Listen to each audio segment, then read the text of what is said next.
Are you preparing for a date or hope to have one soon? Forget about all of these fancy tips you see in movies and magazines that are often expensive and, let's face it, simply do not seem to help.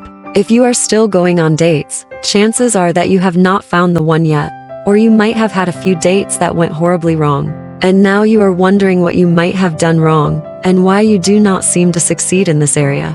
But sit back and relax, because in this video, I am going to show you 10 things that you must not do when on a date to maximize your chances of impressing your date and getting them to desire another date with you or even give you a chance in their life. If this is something you would like to know, watch this video to the very end because some of the tips will surprise you. Very simple and easy. Before we get into it, do not forget to subscribe to the channel for more. Right, let's get into it. Firstly, being late. Nothing says I don't care quite like strolling in late for a date. It's a surefire way to start things off on the wrong foot. Imagine you've spent hours getting ready, only to be left waiting and wondering if they're even going to show up. It's not just about wasting time, it's about showing respect. If you're running late, a quick message can go a long way. But try not to make it a habit. Your time is valuable, and so is theirs. Secondly, being glued to your phone. Unfortunately, these days, it seems that our phones are like a third arm. There are actually studies that provide evidence that phones and social media are ruining romantic relationships, and it's not hard to believe. Ever been mid-conversation and realize the other person hasn't looked up from their phone once? Yeah, not fun. Being on your phone during a date is like telling the person right in front of you that they're just not that interesting. Put the phone on silent. Better yet, put it away. The world won't end if you're not up to date on every notification. Plus, giving your date your undivided attention might just make for a memorable evening. If you do have to have your phone close by for a valid reason, for example, you're a doctor, someone you know is at the hospital, you have kids and need to be able to pick up if they need you, let your date know ahead of time. Don't let them wonder why you're taking calls during your date, which could lead them to think you simply don't care. Thirdly, not letting the other person talk. A conversation is a two-way street. If you find yourself doing all the talking, it's time to hit the brakes. Ask questions, listen, and show that you're interested in what they have to say. It's not just about being polite, it's about building a connection.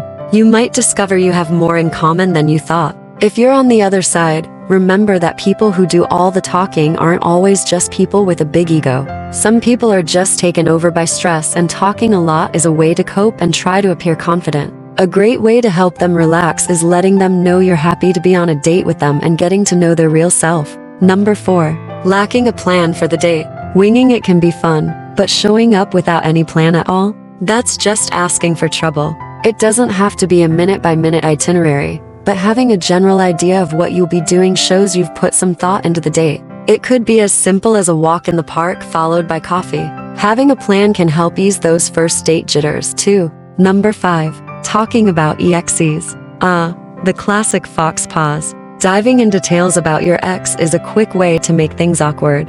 It's like saying, hey, just so you know, you've got some pretty big shoes to fill. Keep the conversation light and focus on getting to know each other instead. There's plenty of time to discuss past relationships later on if things progress. Number 6. Being rude to service staff. How someone treats service staff is a window into their character. Snapping at the waiter or being overly demanding can leave a sour taste, and not just in your meal. Try to pay attention to other smaller behaviors, like not saying thank you or hello to waiters. It will give you good insight into who they really are. It's about kindness and respect. Remember, a simple please and thank you can go a long way. Number 7. Not having a plan for afterwards. Ever had a great time, and then suddenly, the date just ends? Having a loose idea for after the main event can keep the good times rolling.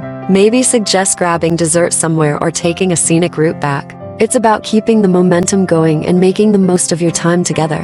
If things went really well, feel free to also hint at a next date to let the person know you're interested. Clear communication avoids a lot of confusion and mixed signals. Interpretation. Number 8. Ignoring personal hygiene.